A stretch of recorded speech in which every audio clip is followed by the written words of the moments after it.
Christelle, comment tu vas? Salut Tom, bah ça va bien, merci de m'accueillir sur ton podcast, je suis super contente d'être là. Ben, moi aussi. Moi aussi, finalement, on n'avait pas trop eu le temps de d'échanger en profondeur, donc je trouve que c'est l'occasion parfaite. Bon, on est parti pour du coup 45 minutes, on va parler de plein de choses. Et dans un premier temps, j'aimerais bien que tu te présentes en une phrase. En une phrase, waouh, c'est chaud ça, en une phrase, parce qu'on est tellement plein de choses. Écoute, je vais dire que je suis une femme qui se sent libre déjà, et je suis mentor business et spirituel. Voilà, j'accompagne les coachs, les thérapeutes à oser prendre leur place et à vivre de leur activité. Très bien. T'inquiète pas, t'auras tout le temps de décrire effectivement ton parcours, mais j'aime bien voilà, poser le cadre, comme ça les gens savent à quoi s'attendre. Et comme ça, après, on peut effectivement aller plus loin. Ok, super. Et ça fait combien de temps juste que tu fais ça? Écoute, ça fait 10 ans que je suis à mon compte, que je suis coach et thérapeute, et ça fait 3 ans maintenant que je suis dans le business en ligne. Trop bien. Bon, on va reprendre toute cette chronologie et justement, j'aime bien démarrer tous les podcasts par le, le parcours, on va dire, initial. Et du coup, j'aime bien poser la question, voilà, dans quel cadre familial toi t'as vécu? Écoute, moi j'ai vécu dans un cadre familial très heureux déjà. Mon papa a été entrepreneur parce qu'il avait son cabinet de courtage en assurance, donc c'était voilà, il était entrepreneur. Et ma mère était très présente pour nous. Elle a arrêté de bosser assez tôt en fait. Donc voilà, j'avais une maman très présente, un papa qui l'était pas beaucoup. Je viens d'une famille polonaise, donc c'est important parce que chez les Polonais il y a une valeur travail qui est très forte. Enfin, il y a plein de valeurs qui sont assez fortes, mais la valeur travail est assez forte. Donc, mon père, il bossait beaucoup, beaucoup. C'est-à-dire que je pense qu'il se levait à 4h30 du mat pour être au boulot, tu vois, le premier, et il rentrait, souvent on le voyait pas, quoi. Donc ça a été pendant des années et des années. Donc j'ai vécu en fait avec un modèle de, bah, déjà, faut travailler dur pour y arriver.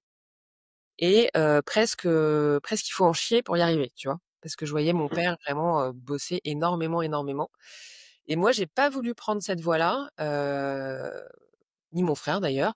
Donc moi je suis rentrée, voilà, j'ai démarré une carrière dans le salariat, dans les ressources humaines, heu et heu et voilà, et après j'ai eu des circonstances de vie qui ont fait que je me suis mise à mon compte. Mais si tu je sais pas si tu veux que je développe tout de suite ou Yes, justement, déjà, t'as fait quoi dans ton parcours scolaire pour justement être amené à faire RH?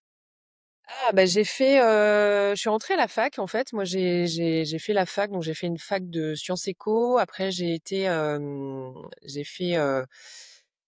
fait une maîtrise de gestion et un DESS en ressources humaines. En fait, j'ai su assez tôt que voilà, l'humain m'intéressait et que j'avais envie d'aller vers ça. Donc voilà, j'ai fait un DESS. À l'époque, ça s'appelait DESS. Maintenant, ça doit être master, mais ouais, voilà. Et donc j'ai fait un DESS de ressources humaines et j'ai démarré comme ça. Donc j'ai bossé d'abord dans le transport et la logistique, qui est une super école au niveau RH parce que tu as beaucoup de grèves, beaucoup de conflits. J'ai même vécu une petite séquestration, mais qui était assez sympa en fait parce que ça s'est fini en pizza party.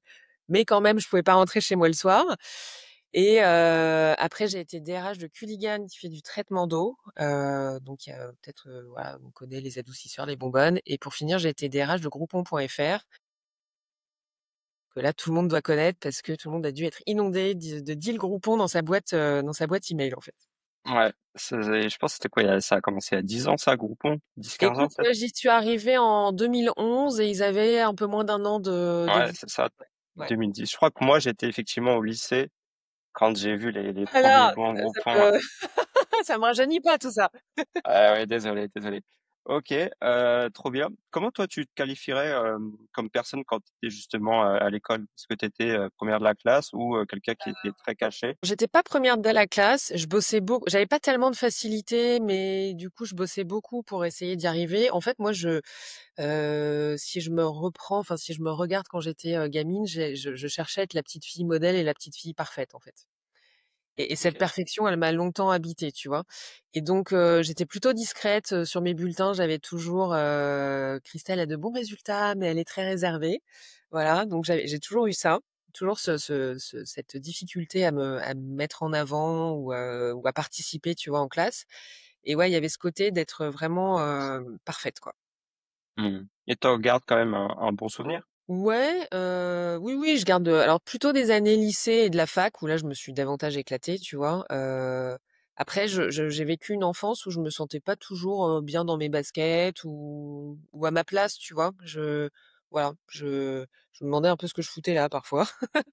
Mais voilà, après à l'adolescence, quand tu commences à te faire des vraies amitiés, voilà, il y a plein de choses qui se sont passées. Puis j'ai vécu à la fac, c'était vraiment la teuf tout le temps, la fête, et ça m'allait bien en fait. Je me sentais beaucoup plus libre déjà, tu vois, d'être moi-même, etc.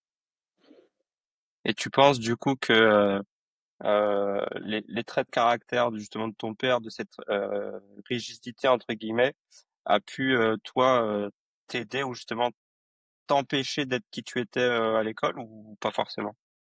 Bah, c'est les 2, je dirais que ça, alors à l'école, je pense que parce qu'à l'âge adulte, j'ai peut-être un autre regard là-dessus, mais je pense que si tu me replonges, à l'école, oui, j'étais très, mon père pour moi, c'était la figure d'autorité. Et je le voyais pas énormément parce que je te dis, il rentrait très tard le soir. Le week-end, il était très occupé à plein de trucs. Et en fait, tu vois, il y avait ce rituel de lui amener mon carnet de notes où j'en garde encore un souvenir presque tremblant parce que je pouvais avoir 9 sur 10 et la première chose qu'il me disait, c'était bah, pourquoi t'as pas eu 10 ou combien a eu le premier. En tout cas, c'est le souvenir que j'en ai, tu vois, parce qu'on en a reparlé depuis de ce côté perfection où j'avais l'impression de devoir être parfaite pour lui plaire. Et en fait, il me disait: «Mais non, mais pas du tout». Mais moi, c'est l'histoire que je me suis racontée en étant enfant, en fait. Donc oui, ça me conditionnait dans le sens où, j'avais l'impression que je devais avoir de très bonnes notes, être sage, pas sortir du moule pour pouvoir lui plaire. Et comme je le voyais pas, tu vois, il y avait ce côté de: «Oh, je veux tellement plaire à mon papa, quoi». Ouais, intéressant, ça marche. Ok, donc les années d'études bac+5, t'as dit que tu avais travaillé du coup dans 3 boîtes en tant que c'est RH ou DRH d'ailleurs? DRH, enfin la première, DRH. non, la première j'étais RH et après j'ai été DRH, ouais. Hmm, ok. Et du coup, comment ça s'est passé là ces années, on va dire salariales? Est-ce que finalement c'était dans la continuité de qui tu étais? T'arrivais à rester qui tu étais dans ce travail-là ou t'étais obligé de jouer un rôle, t'étais obligé de Non, t'adapter à ces grosses non. entreprises? Ouais, en fait, en tant que DRH, t'as toujours le cul entre 2 chaises, en fait, parce que, bah, d'un côté, tu es censé représenter, enfin, tu représentes la direction, c'est pas tu censé, mais tu représentes la direction, donc tu dois, véhiculer des messages, sur lesquels parfois toi, t'es pas tout à fait aligné. Et puis de l'autre côté, t'as les collaborateurs, t'as les équipes et tu envie aussi de que ça se passe bien pour eux. Donc si tu veux, il y avait toujours ce jeu de, ouais, un peu de ouais, un peu entre la chaise et l'enclume, quoi, tu vois? De se dire, avec la direction, peut-être je peux dire des choses que je peux pas dire aux collaborateurs et vice versa, en fait. Donc il y avait toujours un peu ce masque qui était là. Et puis tu sais, moi je menais, des négociations avec les syndicats aussi en tant que DRH. Donc je me souviens que, bah, voilà, quand j'allais, en réunion, je faisais attention de pas, et ça, je le tiens aussi de ma valeur polonaise, tu vois, de pas être dans le bling bling, quoi. J'arrivais pas avec des trucs qui brillaient de partout, machin. Non, j'étais relativement sobre parce que bah, j'allais leur expliquer que je pouvais pas augmenter leur salaire à hauteur de ce qu'ils voulaient. Donc, parce qu'il y avait voilà, des réalités économiques de la boîte. Donc tu vois, tu as toujours ce truc de ouais, j'étais toujours en mode vigilance, tu vois, de pas passer pour, la DRH par exemple qui s'en fout, qui arrive peut-être avec, des sacs de marque ou des trucs. Non, j'essayais d'être relativement sobre pour, pas pour me mettre à leur niveau, mais tu vois, pour qu'il y ait une confiance, en fait, une alliance qui se mette en place, en fait. Ok. Ouais, t'as essayé de garder cette relation de humain à humain, de ce que tu voulais faire déjà à la base pour essayer de comprendre et de répondre au mieux à leurs attentes, quoi. Ouais. Mais Ça marche. c'est pas un métier qui est simple en fait, a posteriori, tu vois? Maintenant quand je regarde ce que j'ai fait, il y a des aspects hyper sympas de DRH quand tu crées des formations, quand tu recrutes, enfin quand tu es dans le développement en fait RH. Il y a d'autres parties heureusement que moi j'ai moins faites, tu vois? J'ai pas été sur des gros plans sociaux, qui demandent des négociations super dures. J'ai fait des optimisations d'effectifs comme on dit, mais voilà, c'était pas le truc hyper, hyper, hyper dur et heureusement parce que je pense que j'avais pas la trempe en fait. Tu vois? J'ai en fait, Enfin moi je suis quand même assez sensible, donc du coup, il y a des trucs qui me tordaient un peu quand même. Ouais. Et d'autant plus peut-être avec Groupon, parce que tu dis que ça existait depuis 1 an. Donc c'était un peu les premières startups, si on peut appeler Ah ça ouais. comme ça. Comment ça s'est passé? Parce que c'est très mouvant quoi là-bas. Aujourd'hui, je peux te dire que c'est une super expérience. J'y suis restée 3 ans en fait chez Groupon. La première année, on recrutait 20 personnes par semaine, donc c'est énorme, Ok. tu vois? 20 personnes par semaine, surtout qu'on avait, je faisais pas appel à des cabinets de recrutement, donc j'avais vraiment comme un cabinet de recrutement intégré et c'était à la fois beaucoup de volume en termes de sourcing de candidats et cetera, mais aussi d'accompagnement des managers parce qu'en fait, ils étaient relativement jeunes et ils voyaient leur équipe grossir alors qu'ils avaient jamais fait de management. Donc il y avait, plein d'aspects hyper sympas, mais dans un environnement où en fait, je me suis rendue bon, j'ai terminé au bout de 3 ans avec un burn-out et je me suis rendu compte qu'en fait, il y avait des valeurs chez Groupon qui me correspondaient pas. Il y avait, c'était hyper chouette parce que, tous les jours, il y avait des nouvelles idées, mais fallait suivre derrière, tu vois? Et en termes, humains, bah, tu peux pas toujours suivre comme tu veux. C'est-à-dire que, par exemple, j'avais les États-Unis qui m'appelaient un lundi pour me dire: «Ouais, on va créer une nouvelle page, donc recrute une nouvelle équipe». Donc comme nous, on avait tout en staff, si tu veux, bah, l'équipe, elle était recrutée en une semaine et puis le vendredi, ils m'appelaient en disant: «Non, ça marche pas, tu vires tout le monde». Bah, en fait, non, on va pas faire ça, c'est pas possible, quoi. Enfin, tu vois? Donc il y avait plein de choses où, ça coinçait quand même, mais ça, je pense que franchement, l'expérience Groupon m'a permis d'être entrepreneur aujourd'hui. J'aurais jamais pu être entrepreneur comme je le suis, en tout cas, ça a révélé, tu vois, quelque chose, que d'autres boîtes plus corporate n'ont pas révélé. Et du coup, ce serait quoi les grands principes ou les grands déclics qui ont fait te dire que tu allais devenir entrepreneur? Hem, Bah, déjà, c'est ce mindset de se dire: «Tout est possible, même si on n'a pas de budget, on peut y arriver». Parce que moi, quand j'allais voir mon boss pour un budget, tu vois? Donc je faisais, plein de slides très beaux en disant: «J'ai besoin d'un budget pour, une nouvelle campagne, de recrutement». Il me disait: «Ah, pas de budget, tu te démerdes». Donc en fait, du coup, ça m'a appris, si tu veux, à devenir débrouillarde et à me dire: «OK, comment je m'y prends?» Et ça a développé, en fait, ce côté de, bah, en fait, je passe à l'action et je verrai après, en fait. Tu vois? Ok. Je pense que j'avais déjà un peu, cette sensibilité entrepreneuriale en moi parce que mon j'ai vu mon père, en fait et je pense que c'est un enfin, je sais pas si c'est un ADN, mais, tu vois, quand j'étais DRH, chez Groupon encore et que j'avais pas fait mon burn-out, tu m'aurais dit: «Ouais, écoute, lâche le truc, monte ta boîte et fais quelque chose». Je t'aurais dit: «Mais en fait, je ne peux pas, je gagne trop bien ma vie, je sais pas comment je vais m'y prendre, je suis trop vieille pour ça», quoi. Tu vois, à l'époque, j'avais, 43 ans, je suis trop vieille. Ouais, non, ouais, c'est à peu près. Non, j'avais quel âge? Enfin bon, peu importe, on va pas faire les calculs.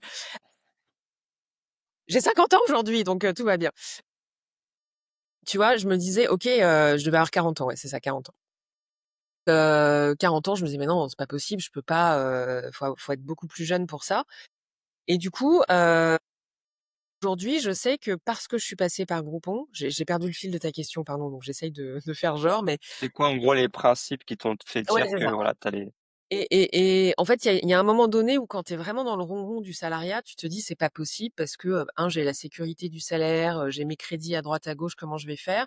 Et en fait, le fait d'avoir fait ce burn-out, bah, ça m'a mis en pause, ça m'a mis devant le fait accompli et en fait, je me souviens d'un matin où j'ai accompagné mes filles à l'école et je revenais à ma voiture et je me suis dit: «Mais en fait, je veux pas retourner dans un milieu, où on m'attend, où j'ai des équipes à gérer, je veux être libre, quoi. Je veux vraiment être libre de ce que j'ai envie de faire. Donc, ça m'a vraiment reconnecté à ça, en fait, tu vois, reconnecté à cette capacité qu'on a de décider soi-même et d'être acteur, en fait, à la fois de sa vie, mais aussi, voilà, d'un business finalement.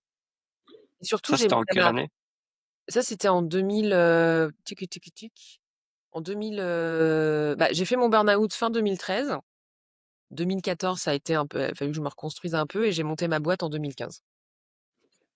Tu vois, ça fait en février 2015, donc ça fait 10 ans pile. Ça fait 10 ans. Trop bien. Ok. Et comment ça s'est passé du coup, ce switch, ce changement, t'as été accompagné ou Ouais, alors je me suis fait accompagner à l'époque.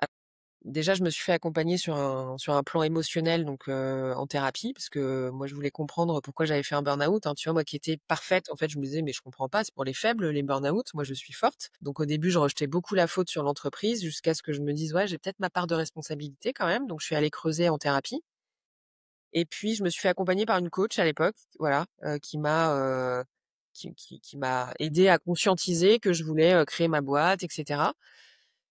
Même si je résistais un peu au départ parce que je me suis assez vite formée au coaching, mais je me disais: «La DRH qui devient coach, c'est quand même un peu cliché, il doit y en avoir plein sur le marché» et puis finalement, bah, c'est ce que j'avais envie de faire donc je me suis laissée guider, quoi. OK. Ouais, tu avais déjà cette idée de devenir coach? Parce que Ouais. c'était pas très répandu quand même, 2015, Ah, 14. ça Si tu commençait avais quand même. tu avais Si, si. quelques coachs de vie, mais pas forcément des coachs business, des coachs avec des spécialités, très nichées, quoi. Ouais, ça dans le monde de l'entreprise, parce que moi j'ai vraiment démarré, en étant coach en entreprise, donc j'accompagnais des managers, des dirigeants, des équipes. Ça commençait quand même vachement à être, présent. Il y avait pas mal d'écoles, tu vois, qui voyaient le jour, de formations, donc en tout cas les gens autour de moi me disaient: «Oh là là, il y a déjà tellement de coachs, comment tu vas t'en sortir?» en fait. Tu vois, c'était un peu OK, le déjà à cette époque, OK. Donc tu t'es formé, tu as fait une école pour devenir coach. Tu l'as fait, c'était quoi? C'était en gros une année ou 2 ans à temps plein ou tu faisais quelque chose en parallèle? non, non, non, c'était une formation qui était alors déjà à l'époque, avant le covid, hein, tu vois, c'était déjà avant-gardiste, c'était des Canadiens en fait. Moi je me suis formée auprès de Canadiens, et ils étaient déjà en mode, distanciel, en fait. Donc j'avais toutes les semaines ça durait 9 mois et pendant 9 mois, j'avais, on faisait ça par téléphone à l'époque, tu vois? Il y avait pas le Zoom. C'était une téléformation, donc on était tous par téléphone en train d'écouter la formatrice et on avait 3 week-ends pendant les 9 mois, tu vois? En présentiel. Voilà et pendant ce temps, du coup, bah, j'avais tout mon temps libre pour commencer à prospecter, aller chercher le client, construire mon offre et cetera et cetera. Donc ça, c'était génial. Moi, j'avais besoin d'un truc où, ça aille vite, en fait. OK. Comment ça s'est passé justement ces 1res étapes? Parce que tu te dis: «Je quitte du coup un CDI, où effectivement tu as tout le confort, le salaire qui rentre. Alors je me forme et en même temps, OK, je vais avoir une compétence, mais derrière il faut que je trouve des clients». Comment ça s'est un petit peu passé? Dans quel état d'esprit ou quelles émotions tu as traversées, pour attirer, tes premiers clients? Alors j'avoue que, en fait, j'ai négocié mon départ chez Groupon. Du coup, j'ai fait une rupture conventionnelle, ce qui m'a permis d'avoir Pôle emploi. Donc pendant 1 an, en fait, à chaque fois que je récupérais des honoraires sur ma boîte, je les mettais en trésor, si tu veux, et ça me permettait de continuer d'avoir Pôle emploi. Je sais pas si, à l'heure où les gens nous écouteront, ce système fonctionnera encore, mais en tout cas, j'ai pu profiter de cet aspect-là, en fait. Donc j'étais assez sécurisée, tu vois, quand j'ai démarré ma boîte et je m'étais fixé une deadline en disant: «OK, si 6 mois avant la fin de Pôle emploi, tu vois que ça marche pas, tu as pas assez de trésor, tu as pas assez de clients, eh bien, tu reprends un job». Et en Du fait, coup, tes objectifs en termes de trésor client? bah, moi je voulais, dès le départ, je visais 100 000 € de chiffre d'affaires. Et la 1re année, je les ai pas fait, hein, j'ai dû faire, mais tu vois, j'avais Pôle emploi donc je sais plus combien j'ai fait, mais la 2e année, j'étais au niveau. Donc en fait, j'ai pas eu à me poser cette question-là et puis j'avais goûté à l'entrepreneuriat donc pour moi, c'était hors de question, tu vois, de revenir, de revenir en arrière, en fait. Et comment ça s'est passé du coup? Comment tu as réussi à trouver tes premières entreprises pour faire du coaching? Alors ça, c'est une super question parce qu'en fait, je partais de zéro. En fait, j'avais beau être en entreprise, je développais pas du tout de réseau. C'est-à-dire que moi, j'étais, dans ma boîte, je restais dans ma boîte et donc bah, j'ai fait de la prospection. Comme j'avais bossé chez Culligan, tu sais, Culligan, c'est du porte-à-porte, en fait. Mmh. Du coup, bah, j'ai dû engrammer aussi des techniques de vente.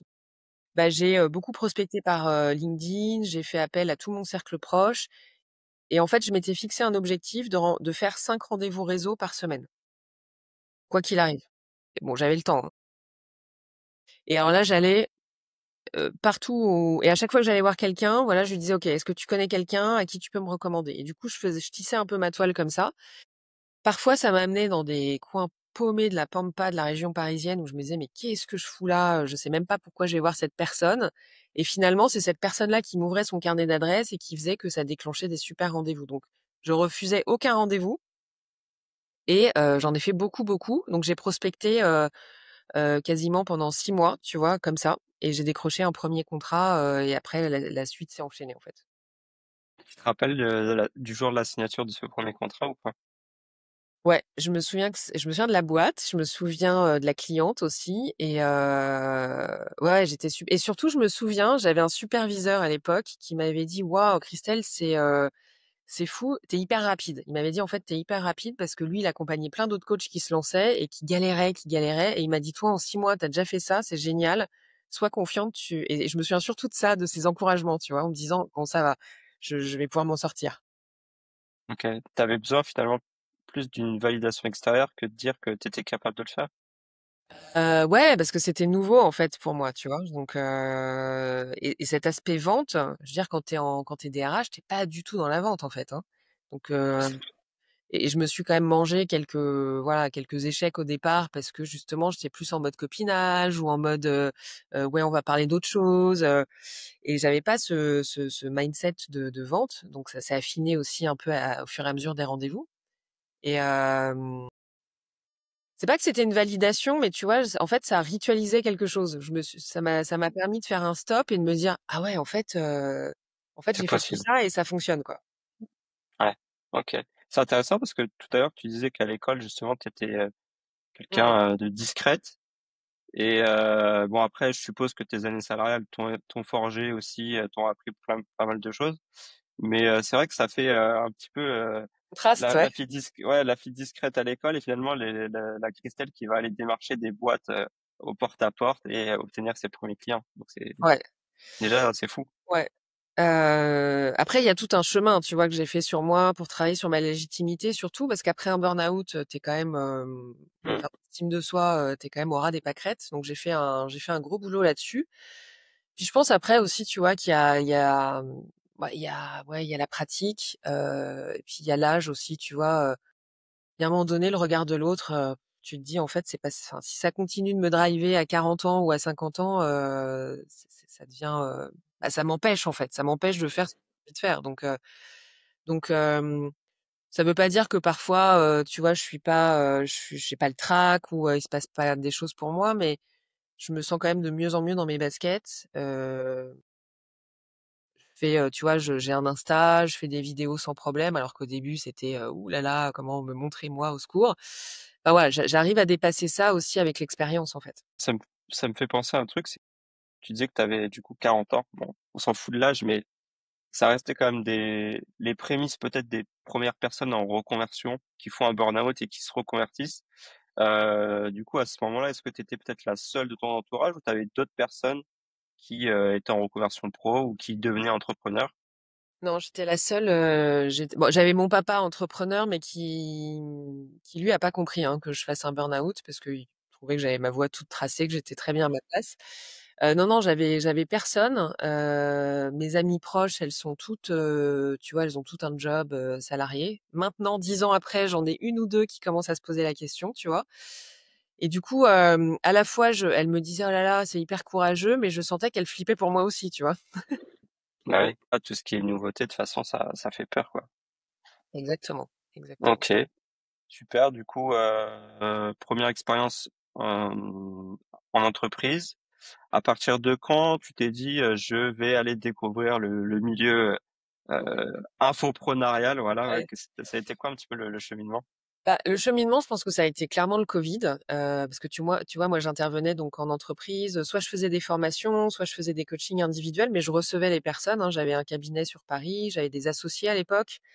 Je m'étais associée aussi parce que moi, j'aime bien bosser en équipe et en fait, le Covid m'a montré, bah, qu'on pouvait bosser à distance, en fait et que voilà et moi, je me souviens je bossais pour une banque et ma cliente me dit: «Bah, Christelle, en fait, là, de toute manière, nous, on va pas reprendre, en présentiel avant un certain temps, donc soit tu transformes ton accompagnement en distanciel, soit, je vais voir ailleurs, en fait» et je me suis dit: «Bah, je peux pas laisser passer ça», donc ça a été c'est une pédagogie qui est complètement différente, tu vois, d'accompagner des gens en présentiel ou en distanciel.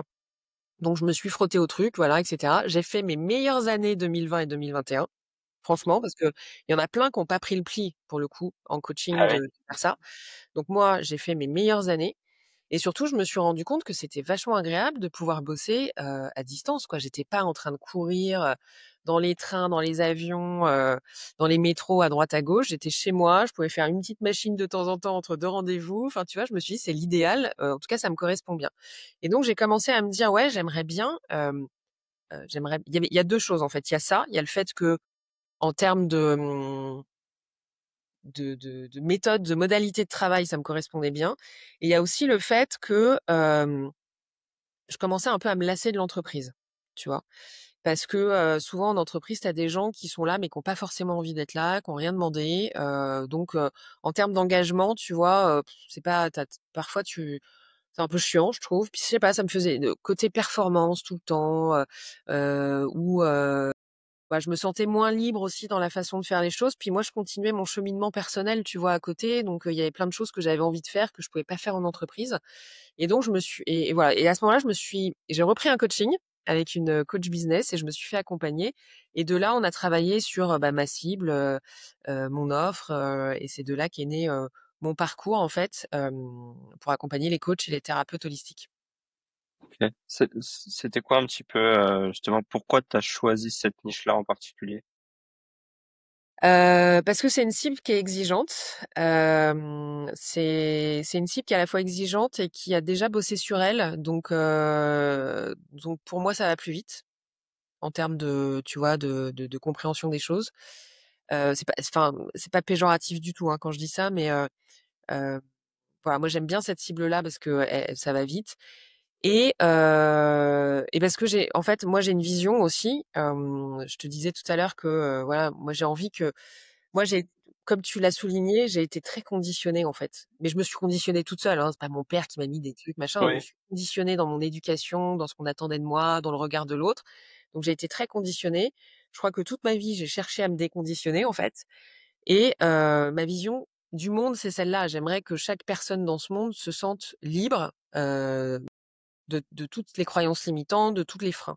Et en fait, ma vision, c'est de dire que si moi je libère les thérapeutes, ça libère le monde, en fait. Donc c'est OK, aussi dans cette vision-là, tu vois? De me dire: «OK, comment je peux aller encore plus vite? Comment je peux rayonner?» Et ben, c'est si je parce que les thérapeutes, souvent, ce sont des personnes comme moi, bien entendu, qui se sont reconverties, parce qu'il y a eu un incident dans leur vie ou pas, hein. Peut-être une perte de sens, mais ça peut être un burn-out comme moi ou autre chose. Et il y a un moment donné dans ce chemin, une per enfin, il y a une quête de légitimité, tu vois? On a besoin de se sentir légitime et il y a un moment donné où on se dit: «Pour qui je me prends de faire ça? Moi qui veux peut-être sauver le monde». Et donc j'aime bien les accompagner à cet endroit-là, en fait, pour transformer, tu vois? Pour qu'elles retrouvent leur puissance et que, ah, ça y est, elles prennent leur place. Je dis «elles» parce que c'est OK, principalement des femmes que j'accompagne. ouais, ça marche. Ça marche, OK. Et bah, du coup, qui dit changement de cible, dit potentiellement changement de marketing ou de système de vente, puisque là, tu peux pas aller faire du porte-à-porte. Donc explique-nous un petit peu, voilà, comment ça s'est passé pour toi à ce niveau-là? Ah bah, pour moi alors moi j'ai découvert un monde en fait. J'ai découvert, le j'ai découvert tout un monde. C'est-à-dire que, rien n'avait plus rien à voir avec ce que je faisais avant. Donc j'ai découvert ce que c'est j'ai découvert plein de termes que je ne connaissais pas, tu vois? La page de capture, la page d'opt-in, enfin les webinaires, les masterclass, les pubs, enfin bon, j'ai découvert ce qu'était un tunnel de vente finalement. Donc ça a été, un pas un tsunami, tu vois? Mais ça a été beaucoup, beaucoup d'un coup parce que vraiment je partais, je connaissais pas. Donc ma coach m'aidait quand même pas mal là-dessus, et puis j'ai assez vite pris la décision de m'entourer, en fait. De m'entourer de personnes qui étaient plus expertes que moi, dans des domaines que je maîtrisais pas.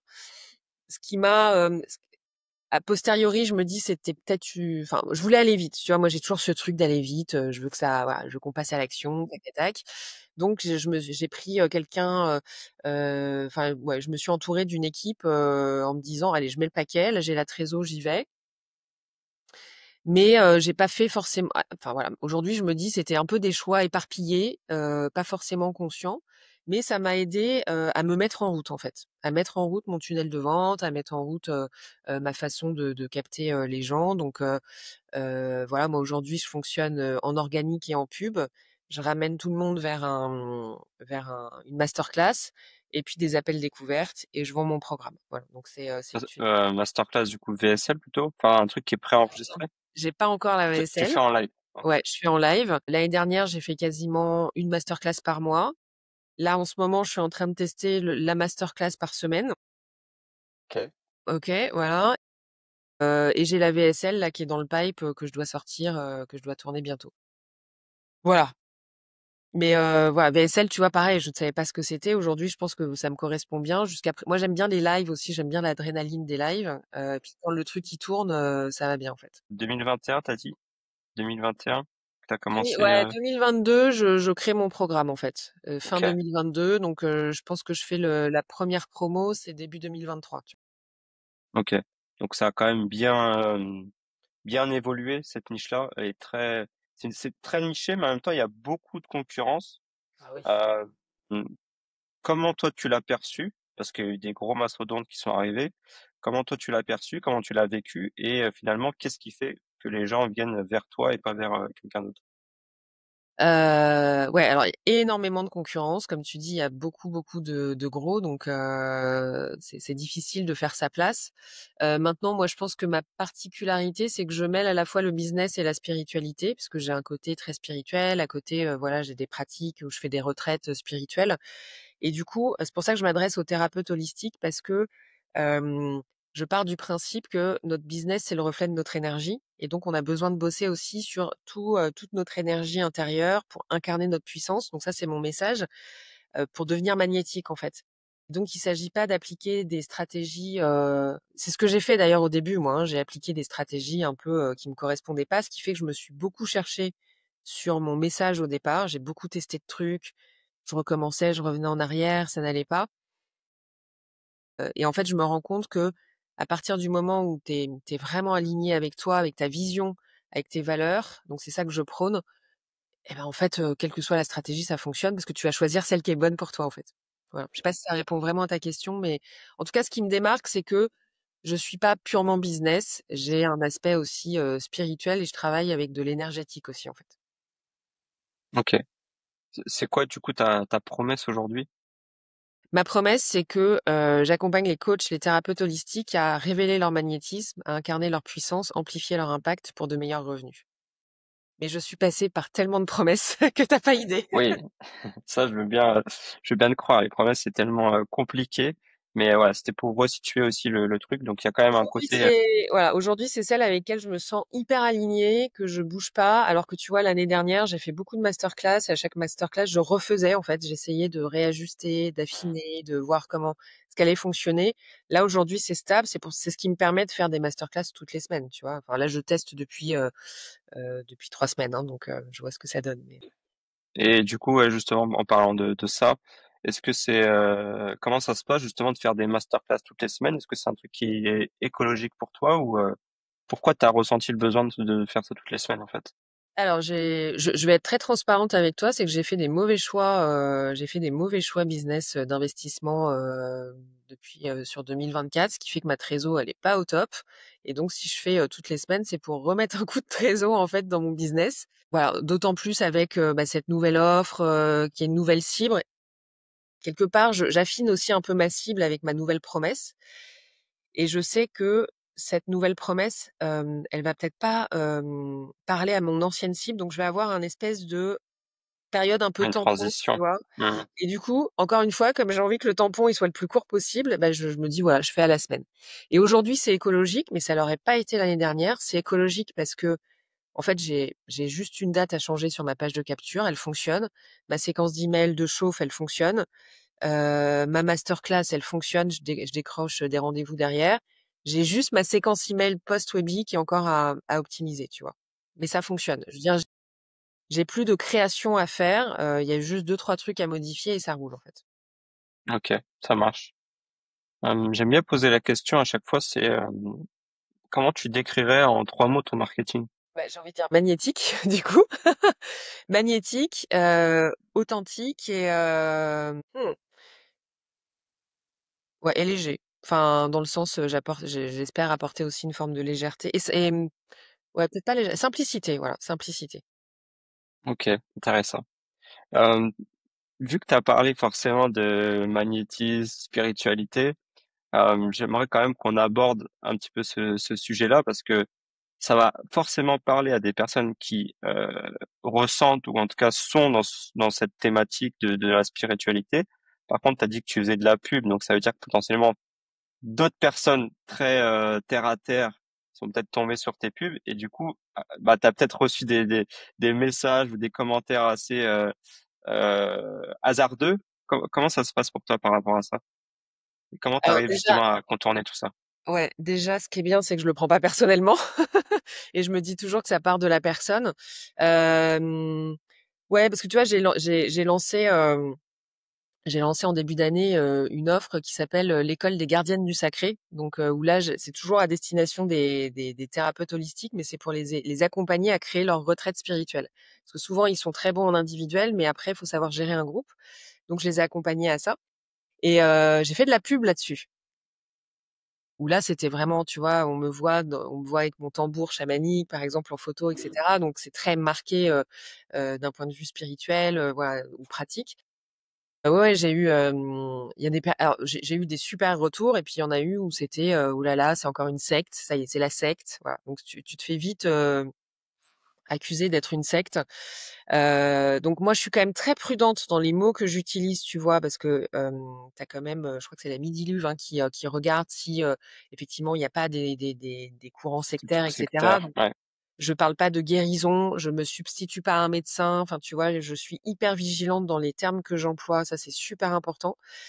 Donc je me sens safe en fait par rapport à ça. C'est-à-dire que je fais pas de promesses, en l'air, hein. Je suis pas la gourou ou, la guérisseuse du coin. Mais voilà, il y en a certains qui vont pas se reconnaître, mais je cherche pas à les convaincre en fait, tu vois? Donc il y a certains commentaires où je me suis dit: «Allez, je réponds» parce que, ça m'amuse de répondre et de démonter un peu le truc, mais après chacun y voit, ce qu'il a envie de voir en fait. Et finalement, moi, ce qui m'intéresse, c'est de parler aux gens qui se reconnaissent dans ce que je dis. Après, les autres, tu vois. C'est pareil, là, j'ai fait une pub, tu vois, qui était plus business. J'ai fait une pub en parlant de Beyoncé, en disant: «Ouais, tu veux avoir la confiance de Beyoncé?» Tu vois? Parce que je trouve que quand elle arrive sur scène, elle dégage un truc hyper magnétique. Et là, je me suis pris aussi pas mal de commentaires, parce qu'il y a un truc qui se passe avec Beyoncé aux États-Unis, Puff Daddy, je sais pas si tu as suivi. Enfin bon, bref, moi, c'est mes filles ados qui me tiennent au courant de ça. Et pareil, j'ai eu plein de commentaires en me disant: «Mais c'est pas le bon exemple, comment tu peux prendre une nana comme ça?» Je dis: «Mais putain, c'est la métaphore les gars, Mmh. c'est l'artiste que je Ah, il y a regarde». la team premier degré à chaque fois de toute façon sur Ouais, internet, hein. OK, donc voilà. ça marche. OK. Est-ce que tu pourrais nous, si tu as envie bien évidemment, nous parler de ton, plus gros coup marketing que tu aies pu faire en ligne et comment c avec quelle stratégie finalement tu as opté pour faire ton meilleur lancement, ou ton Ah, meilleur chiffre d'affaires? c'est bien que tu en parles parce que j'ai jamais refait depuis. Mais mon meilleur lancement, ça a été de faire un challenge en fait. De faire, un challenge sur 5 jours. C'est-à-dire que, je faisais une mini masterclass, tous les jours pendant 5 jours et j'avais créé un groupe Facebook à côté. Et ça avait vachement bien fonctionné. C'est un de mes donc j'avais fait de la pub bien sûr là-dessus, mais c'est le fait de créer du lien en fait pendant une semaine avec des personnes, d'être vraiment là, de donner en fait. Moi je me rends compte que, et c'est pour ça que j'aime aussi faire les masterclass en live, c'est que, bah, en fait quand tu donnes en fait tu reçois. Voilà. Et du coup là, ce challenge, ça avait vachement bien fonctionné. C'était quand ça? C'était avant qu'il y ait tous ces challenges, d'aujourd'hui? Ouais, c'était l'année dernière, je l'avais fait. Et tu peux nous partager ton chiffre d'affaires? Ça reste du chiffre d'affaires, mais est-ce que tu peux le partager ou c'est un truc que tu as pas forcément Ouais. envie de dire? Ah si, si, l'année dernière, j'ai fait un chiffre d'affaires de 130 000. Uniquement sur ce lancement du coup? Ah, pas sur ce lancement, non, non, sur ce lancement, j'ai pas dû faire, non, non. Moi, c'est des petits lancements, moi, hein. Tu vois, j'ai dû faire un 10 ou 12 000 sur celui-là. OK. Mais c'était quand même quelque chose qui était, très bien pour toi en tout cas? Ouais, ouais, ouais. OK, ça marche. Bah, félicitations. Du Merci. coup, si tu es là, si tu es en ligne depuis, 2022, ça fait on va dire, 3 ans, tu as vu les choses bouger et j'aimerais bien avoir ton avis un petit peu sur, voilà, ta perception du monde infoprenarial et et des promesses, notamment marketing, qu'on peut voir, qui sont de plus en plus farfelues, si je puis dire. ou hardcore. Moi, je me retrouve pas trop dans ces promesses-là. C'est ça qui a été difficile, c'est que du coup, j'ai eu ce syndrome de bon élève au début en voulant essayer de calquer un peu ça, tu vois, en me disant bah si ça marche pour les autres, ça va marcher pour moi. Et en fait, c'est là où je me suis perdue. Donc, je suis revenue vraiment à quelque chose qui me correspond plus. Je vois qu'il y a beaucoup de en fait, moi, ce que je perçois de ce marché-là, c'est que c'est un marché où on peut faire du cash assez rapidement, en fait, si on a les bonnes techniques, les bonnes stratégies. Tu vois, moi, je te donne mon chiffre d'affaires aujourd'hui, mais il me satisfait pas du tout. Je vise beaucoup plus. Donc, je mets tous les moyens en place pour ça. Et c'est aussi un marché où la persévérance fait la différence. C'est-à-dire que je vois beaucoup, enfin, je pourrais voir beaucoup de personnes qui commencent, tu sais, qui se disent ouais, je vais faire un peu d'Instagram et puis en fait qui laissent tomber ou qui commencent des podcasts et qui laissent tomber. Et en fait, je pense que c'est vraiment la persévérance qui fait la différence. Mais du coup, ça demande à garder beaucoup la foi en notre projet, en ce qu'on défend, parce que bah, les résultats peuvent mettre du temps, tu vois. Par exemple, enfin, je sais pas toi, mais je pense qu'avec un podcast ou une chaîne YouTube, c'est avant d'avoir des résultats concrets sur son business, ça peut prendre un certain temps en fait, comme sur Instagram hein, d'ailleurs. Je pense que la persévérance, elle est vraiment hyper, même l'endurance, tu vois, j'aurais envie de dire. Clairement. Enfin, je sais pas ce que t'en penses, mais Si, si, moi je suis d'accord, hein. Moi j'ai découvert l'infoprenariat post-Covid aussi, et effectivement, on sent que c'est une bulle, les gros ont fait beaucoup d'argent au début. Après, c'était vraiment que de la vente de formation. On voit que ça a évolué. Maintenant, c'est plus sur des formats hybrides, des choses comme ça. Il y a beaucoup d'arrivants, mais il y a aussi beaucoup de personnes qui sont parties, hein, qui ont fermé boutique, où on en entend plus parler. Donc c'est très mouvant. On va voir comment ça va réagir, mais effectivement, je pense que finalement le meilleur marketing, c'est d'être soi-même et d'éviter de dupliquer des systèmes qui nous correspondent pas et qui servent à rien, quoi, juste parce que les autres le font. C'était la petite parenthèse. ouais.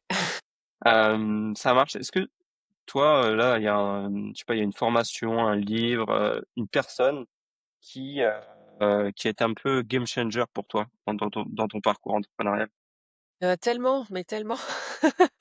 Attends, j'essaye de me remémorer qui.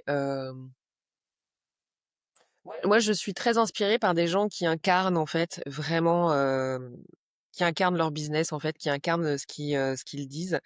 Et en ce moment, je suis très inspirée par Olivia Soutoro, je sais pas si tu la connais, qui est anciennement Alchimie Sacrée, et qui aujourd'hui s'appelle Leader d'élite, parce que elle incarne, voilà, elle incarne vraiment ce qu'elle prône. Et elle a un système d'offres qui est hyper alambiqué, je trouve. Et du coup, ça m'intéresse de comprendre un peu euh, enfin, pour elle, c'est simple, mais en fait, à chaque fois, enfin, je trouve son système hyper intéressant parce dès que tu rentres dans un truc, en fait, elle a 10 milliards de trucs qui arrivent. Et donc, tu peux pas t'échapper quelque part. Et donc, je suis en train voilà, de regarder ça un peu de l'intérieur et ça m'interpelle vachement. Et je trouve qu'elle incarne, ouais, elle incarne vraiment quelque chose, quoi. Donc aujourd'hui, en ce moment, en tout cas, c'est elle qui m'inspire. Bon, elle lui passe le coucou si elle écoute. Ouais, Je l'invite très bientôt, je pense. génial. Ça marche. Écoute, on a fait le tour. Est-ce que aujourd'hui, là, si tu devais faire un feedback sur ton parcours, euh, qu'est-ce que tu retiens? Quelles sont peut-être les deux, trois erreurs que tu as commises et tu te dis merde, j'aurais pu les éviter? Voilà, c'est quoi un petit peu ton Rex par rapport à ça? Euh, Bah déjà, c'est de se dire que l'entrepreneuriat, ça reste un jeu en fait, et que bah on a besoin de tester des choses, on a besoin de se lancer, on a besoin, oui, c'est des risques, mais en fait, on a besoin d'être audacieux et de faire ça, voilà, dans le jeu, pas pour pas se plomber en fait tout le temps, et que finalement tout est possible. Je veux dire, c'est à la portée de chacun à partir du moment où il y a cette endurance dont je parlais et ce mindset. Et les erreurs, écoute, moi, les erreurs que j'ai pu commettre, ça reste mes erreurs, hein. C'est que j'ai pas augmenté mes prix assez rapidement parce qu'en fait, j'ai fait mes prix, en me disant: «Ouh là là, mes pauvres clientes, elles arriveront pas à payer». Alors qu'en fait, c'est jamais une histoire de prix, c'est une histoire d'énergie, de comment notre énergie, elle porte le tarif, en fait. Donc, j'ai pas augmenté assez mes prix. Et je pense que j'ai délégué trop tôt et peut-être trop vite. Parce que du coup, j'avais pas la notion des missions que je confiais vraiment. Donc, j'y suis allée un peu à la confiance. Et aujourd'hui, tu vois, je rétropédale, c'est-à-dire je délègue, j'ai arrêté quasiment toutes mes prestats, sauf voilà vraiment celles qui me paraissent très pertinentes. Et je reprends les choses en propre pour vraiment m'approprier en fait les missions que peut-être je redéléguerai un jour, mais du coup j'aurai plus la vision globale en fait. Ok. Est-ce que tu es satisfaite aujourd'hui de ton parcours? Ouais, je suis hyper contente. Ouais, j'adore, je kiffe. Franchement, je kiffe tous les jours. J'ai pas l'impression de bosser. D'ailleurs, c'est un sujet parce que je ne m'arrête quasiment jamais. Donc à la maison, mais en fait, mon mon mari quand il vient me voir, il me dit: «Ah, tu bosses encore?» Je lui dis: «Non, je ne bosse pas, je crée en fait». J'ai toujours l'impression d'être en création, tu vois? Ouais, Donc ça, c'est un sujet. Mais non, je kiffe. Aujourd'hui, par contre, là où je suis pas satisfaite, c'est j'ai l'impression, enfin, voilà, j'ai besoin encore j'ai envie d'augmenter ce chiffre d'affaires, j'ai envie d'avoir plus d'impact. Donc 2025, c'est vraiment mon objectif en fait. ok. Et tu comptes t'y prendre comment du coup? Pas donne-nous les grandes lignes, quoi. Ouais, bah déjà je me suis vraiment refocusée sur mon message et ma cible. Enfin, j'ai réajusté ma cible, ça c'est super important. J'ai refocusé mon message. Je vais faire ma VSL. Je vais faire ma VSL et vraiment chaque action que je prends, elle est orientée vente. Elle est orientée vente et je le fais avec le cœur. Et je fais avec le cœur et je fais dans la simplicité. Tu vois, par exemple, hier, j'ai balancé un email à ma liste email en disant: «Les filles, j'ai trop envie qu'on se voit. Je vous propose qu'on se retrouve à Lyon ou à Paris tel jour, telle date. J'ai pas de salle de réservée, j'ai pas de programme, j'ai pas de bon de commande, j'ai rien. J'attends de voir si ça prend et après je fais, en fait». Donc je Ok. teste. Hop, hop, hop. T'es dans le flow. Ouais, je suis dans le flow là. Ça marche. Trop bien. Bah, je suis content d'avoir pu avoir cette discussion. Avant de terminer, je fais toujours un petit jeu. J'appelle ça un jeu, mais c'est pas vraiment un jeu, mais je vais te poser des petites questions et l'idée c'est de y répondre le plus spontanément possible pour qu'on découvre un petit peu Christelle sous une autre facette. Euh, Si tu prends un petit déj, t'es plutôt sucré ou salé? Sucré. Ton film ou ta série préférée? Ce qui me vient là, c'est Stranger Night. Ouais, bon.